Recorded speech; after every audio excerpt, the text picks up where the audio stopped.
Combine the sentences using adverbial clause, অর্থাৎ এখানে দুটো করে সেন্টেন্স দেওয়া আছে, দেখো এই দুটো সেন্টেন্সকে কম্বাইন করতে হবে আমাদের ইউজিং অ্যাডভার্বিয়াল ক্লজ, অর্থাৎ অ্যাডভার্বিয়াল ক্লজ ইউজ করে।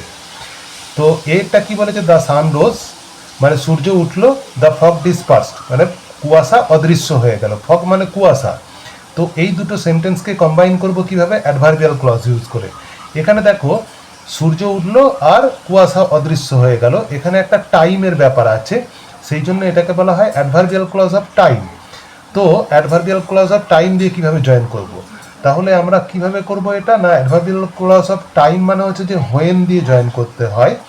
তো হোয়েন দ্য সান রোজ যখন সূর্য উঠল, দ্য ফগ ডিসপার্সড মানে কুয়াশা অদৃশ্য হয়ে গেল। এইভাবে জয়েনিং করতে হবে। পরেরটা দেওয়া আছে he could not attend the meeting, সে মিটিংয়ে অ্যাটেন্ড করতে পারলো না।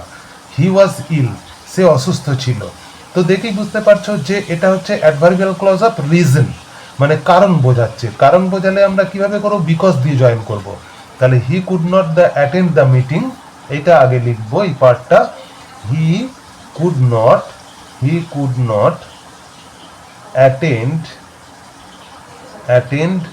দ্য মিটিং, সে মিটিংয়ে অ্যাটেন্ড করতে পারেনি। বিকজ মানে কি, কারণ সে অসুস্থ ছিল। বিকজ হি ওয়াজ ইল, কারণ সে অসুস্থ ছিল। পরেরটা কি বলা আছে, split each of the sentences into two.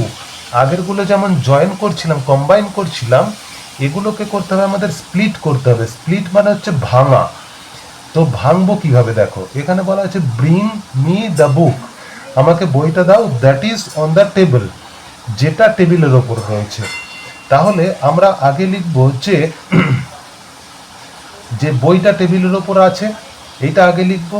তাহলে দুইয়ের একটা দুটো সেন্টেন্সে কিভাবে ভাঙবো, দেখো the book is on the table, the book is on the table, অর্থাৎ বইটি টেবিলের ওপর আছে, এই পার্টটাকে আগে লিখতে হবে।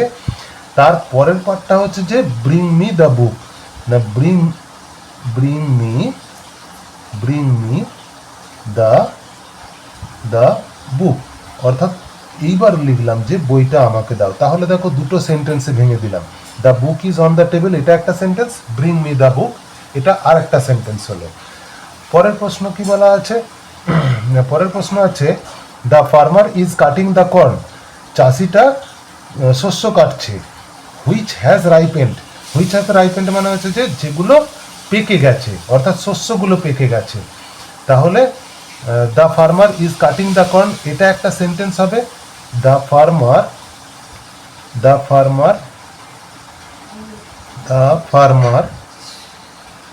ইজ কাটিং দ্য কর্ন মানে চাষিটা শস্য কাটছে। এইবার আছে হুইচ হ্যাজ রাইপেন্ড মানে কি, মানে কর্নগুলোই পেকে গেছে, তার মানে ইট হ্যাজ রাইপেন্ড মানে এটা পেকে গেছে, ইট হ্যাজ রাইপেন্ড। তারপরে কি বলা আছে, the boy who failed in the exam, ছেলেটি যে পরীক্ষায় ফেল করেছে, is trying to pass the next year, এটাকেও ভাঙবো কিভাবে, দেখো না আগে লিখবো যে ছেলেটা পরীক্ষায় ফেল করেছে। তাহলে দ্য বয়, তাহলে আমরা কি লিখবো আগে, the boy field the exam, পরীক্ষায় ফেল করেছে ছেলেটা। পরের পার্টটা হবে কি না, is trying to pass the next ইয়ার মানে হচ্ছে যে সে ট্রাই করছে। তাহলে হি ইজ ট্রাইং